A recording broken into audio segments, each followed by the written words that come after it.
Pedal the Planet. One Man's Journey from the Depths of Despair to Winning the World Cycle Race by Breifne Earley.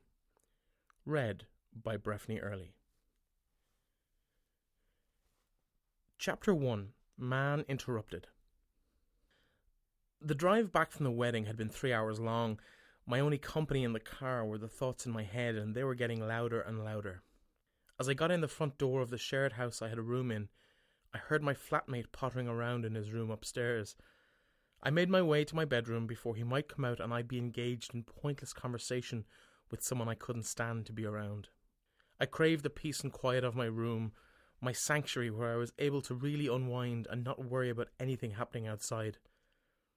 I knew that this time was different. This time around, I wasn't going to be able to find peace and quiet anywhere, not in company, and certainly not on my own. The voices in my head were screaming at me louder than ever before, and they were repeating the same things over and over again. No one would miss you. The world would be a better place without you in it. No one loves you. You're just a burden to those around you, always negative. No one enjoys your company. They run a mile away from you. All of these negative thoughts running around, getting louder and louder in my head. I heard the front door slam, and knowing I had the house to myself again, I went to the bathroom. Looking in the mirror, I barely recognised what I saw in my reflection. Grossly overweight, almost 30 years of age, and with a heavy look of disappointment worn into my eyes. I could see why no girl had shown an interest in me for nearly 2 years. I hadn't exercised at all in nearly 5. I'd attempted to get back into sports 6 months earlier, but ended up fracturing my leg in 2 places on my first attempt at playing football. I'd failed to find a date for the family wedding the previous day, and my bosses were trying to sack me from my job. Everything in my life was at an all-time low. I decided there was only one course of action. I needed to admit defeat, accept that everything in my life appeared to be so broken and past recovery. I should just throw in the towel and end my own life. I washed my face, too ashamed to look at myself in the mirror as I drew my head out of the sink and retreated to my bedroom. I turned on the television in the corner of the room to try and drown out the voices in my head. I lay back on my bed to ponder the logistics of the task at hand. How would I do it? When? Where? What would I need to do? What would I include in a note? Before I could answer any of these questions, my phone started to vibrate on the locker next to my bed.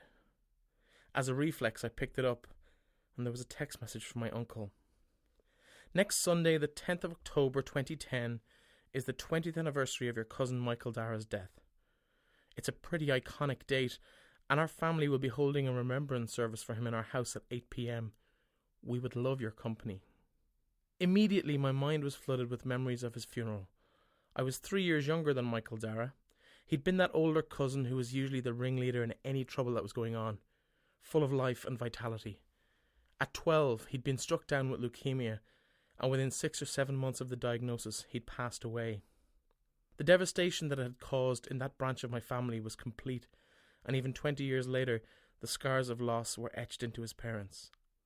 I knew my own parents, 25 years older than Michael's parents were then, wouldn't cope with my suicide.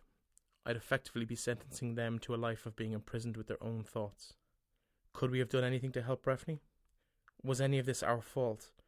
Did we ignore any warning signs? It wouldn't have been their fault, not even a bit of it. But I knew that my parents, sisters, and my 2 nephews would never be able to fully recover from what I had just decided to do.